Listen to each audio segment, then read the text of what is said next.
ಆತ್ಮೀಯ ಬಂಧುಗಳೇ, ಶ್ರೀರಾಮಚರಿತ ಮಾನಸ ಸುಂದರಕಾಂಡ, ಇದರಿಂದ ಇವತ್ತು ಛಂದಸ್ಸುಗಳನ್ನು ತಿಳ್ಕೊಳ್ಳೋಣ.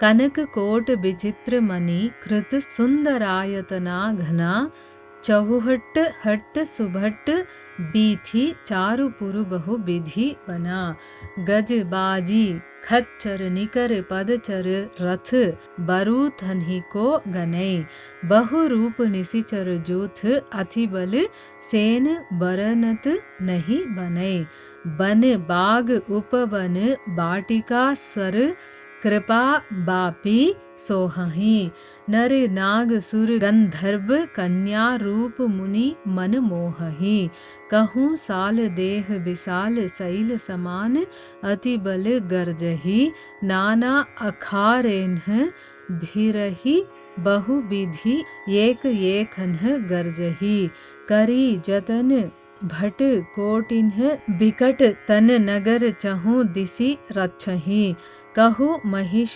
मानुष धेनु खर अज खल निसाचर भच्चही ये ही लागी तुलसीदास इन्हीं की कथा कछु एक है कहीं रघुबीर सर तीरथ शरीरन्ही त्यागी गति पैहही सही. ಇವು ಛಂದಸ್ಸುಗಳು. ಈಗ ಇದರ ಅರ್ಥವನ್ನು ತಿಳ್ಕೊಳ್ಳೋದಕ್ಕೆ ಪ್ರಯತ್ನ ಮಾಡೋಣ.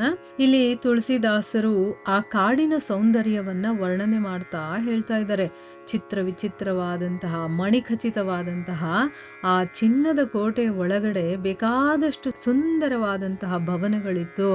ಅಂದ್ರೆ ಹನುಮಂತ ಈಗ ಆ ಬೆಟ್ಟದ ಮೇಲೆ ನಿಂತ್ಕೊಂಡು ನೋಡ್ತಾ ಇದ್ದಾನಲ್ವಾ, ಅದರಲ್ಲಿ ಏನೇನು ಕಾಣಿಸ್ತಾ ಇದೆ ಅನ್ನೋದನ್ನ ಇಲ್ಲಿ ತುಳಸಿದಾಸರು ವರ್ಣನೆ ಮಾಡ್ತಾ ಇದ್ದಾರೆ. ಮೊದಲಿಗೆ ಒಂದು ಕೋಟೆ ಇದೆ, ಅದು ತನ್ನ ಸುತ್ತಲೂ ನೀರಿನಿಂದ ಆವೃತವಾಗಿದೆ. ಅಂದರೆ ನೀರಿನ ಮಧ್ಯದಲ್ಲಿ ಆ ಒಂದು ಕೋಟೆ ಇದೆ, ಅದು ಚಿನ್ನದಿಂದ ತುಂಬಿದಂತಹ ಹೊರಹಾವರಣವನ್ನು ಹೊಂದಿದೆ. ಅದರಲ್ಲಿ ಬೇಕಾದಷ್ಟು ಮುತ್ತು ರತ್ನ ಮಣಿಗಳು ಅದನ್ನ ಯೂಸ್ ಮಾಡಿ ಬೇಕಾದಷ್ಟು ಸುಂದರ ಭವನಗಳು ಕೂಡ ಇನ್ನೂ ಆ ಒಂದು ಚಿನ್ನದ ಕೋಟೆಯಲ್ಲಿ ಇತ್ತು. ಅಲ್ಲಿ ಪೇಟೆಗಳಿತ್ತು, ಚೌಕಗಳಿತ್ತು, ರಾಜಮಾರ್ಗಗಳಿದ್ವು, ಉಪಮಾರ್ಗಗಳಿದ್ವು. ಆ ಸುಂದರವಾದಂತಹ ನಗರ ಅನೇಕ ರೀತಿಯಿಂದ ಅಲಂಕೃತವಾಗಿತ್ತು. ನೋಡೋದಕ್ಕೆ ಎರಡು ಕಣ್ಣು ಸಾಲಲ್ಲ ಅಂತ ಹೇಳ್ತಾರಲ್ಲ, ಅಷ್ಟು ಸೌಂದರ್ಯದಿಂದ ಕೂಡಿತ್ತದು. ಆನೆ, ಕುದುರೆ, ಹೇಸರಗತ್ತೆಗಳ ಸಮೂಹ, ಪದಾತಿಗಳು ಮತ್ತೆ ಕಾಲಾಲುಗಳ ಸಮೂಹ ಇದೆಯಲ್ಲ, ಅದು ಲೆಕ್ಕವಿಲ್ಲದಷ್ಟಿದ್ವು. ಕಾಮರೂಪಿಗಳಾದಂತಹ ರಾಕ್ಷಸರ ದಳ, ಅವರ ಅತಿ ಬಲ ಸೇನೆ, ಅಂದ್ರೆ ತುಂಬಾ ಬಲಶಾಲಿಗಳು ಅವರಲ್ಲಿ ಇದ್ರು. ಆ ಸೇನೆಯನ್ನ ವರ್ಣಿಸೋದಕ್ಕಾಗೋದಿಲ್ಲ, ಅಷ್ಟಿತ್ತು ಅಂತ ಹೇಳ್ತಾ ಇದ್ದಾರೆ. ಆ ಲಂಕೆಯಲ್ಲಿ ವನಗಳಿದ್ವು, ಉಪವನಗಳಿದ್ವು, ತೋಟಗಳಿದ್ವು, ಮತ್ತೆ ಲತಾ ಕುಂಜಗಳಿದ್ವು, ಬಾವಿ ಕೆರೆಗಳೆಲ್ಲವೂ ಕೂಡ ರಮಣೀಯವಾಗಿ ಶೋಭಿಸ್ತಾ ಇದ್ವು. ನರ, ನಾಗ, ಸುರ, ಗಂಧರ್ವ ಇವರ ಕನ್ಯೆಯರಿದಾರಲ್ಲ, ಅವರು ತಮ್ಮ ಸೌಂದರ್ಯದಿಂದ ಮುನಿಗಳ ಮನಸ್ಸನ್ನ ಮೋಹಿಸ್ತಾ ಇದ್ರು. ಅಲ್ಲಲ್ಲಿ ಬೆಟ್ಟದಂತಹ ಜಟ್ಟಿಗಳು ಗರ್ಜಿಸ್ತಾ ಇದ್ರು. ಅವರು ಅನೇಕ ಗರಡಿಗಳಲ್ಲಿ ಅನೇಕ ರೀತಿಯಿಂದ ಹಾರಾಡ್ತಾ ಒಬ್ಬರನ್ನ ಒಬ್ಬರು ಮೂದಲಿಸ್ತಾ ತಮ್ಮ ವೀರತೆಯನ್ನು ಅವರು ಪ್ರದರ್ಶನೆ ಮಾಡ್ತಾ ಇದ್ರು.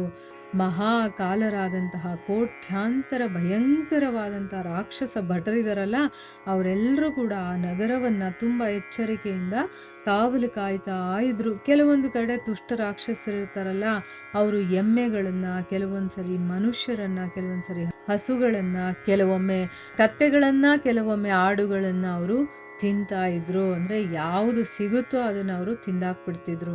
ಇವರೆಲ್ಲರೂ ಕೂಡ ಶ್ರೀರಾಮನ ಅಂಬತೀರ್ಥದಲ್ಲಿ ಮಿಂದು, ಅಂತಂದ್ರೆ ಏನೋ ಅವನ ಕೈಯಿಂದ ಶರೀರವನ್ನ ತ್ಯಾಗ ಮಾಡಿ ತಪ್ಪದೆ ಅವರು ಪರಮಗತಿಯನ್ನ ಪಡೀತಾರೆ. ಅದಕ್ಕೋಸ್ಕರನೇ ತುಳಸಿದಾಸರು ಇವರ ಕಥೆಯನ್ನ ಸಂಕ್ಷಿಪ್ತವಾಗಿ ಹೇಳಿದ್ದೇನೆ ಅಂತಂದ್ಬಿಟ್ಟು ಇಲ್ಲಿ ಹೇಳ್ತಾ ಇರೋದು. ಅಂದ್ರೆ ಫುಲ್ ಡೀಟೇಲ್ ಆಗಿ ಇಲ್ಲಿ ವರ್ಣನೆಯನ್ನ ಮಾಡಿಲ್ಲ ಅವರು, ಸಂಕ್ಷಿಪ್ತವಾಗಿ ಅಂದ್ರೆ ಚಿಕ್ಕದಾಗಿ ಇಲ್ಲಿ ಅವರು ಅದನ್ನ ಎಕ್ಸ್ಪ್ಲೈನ್ ಮಾಡಿ ಹೇಳ್ತಾ ಇದ್ದಾರೆ. ಇಲ್ಲಿಗೆ ನಾವು ನಿಲ್ಸೋಣ. ಹರೇ ಕೃಷ್ಣ.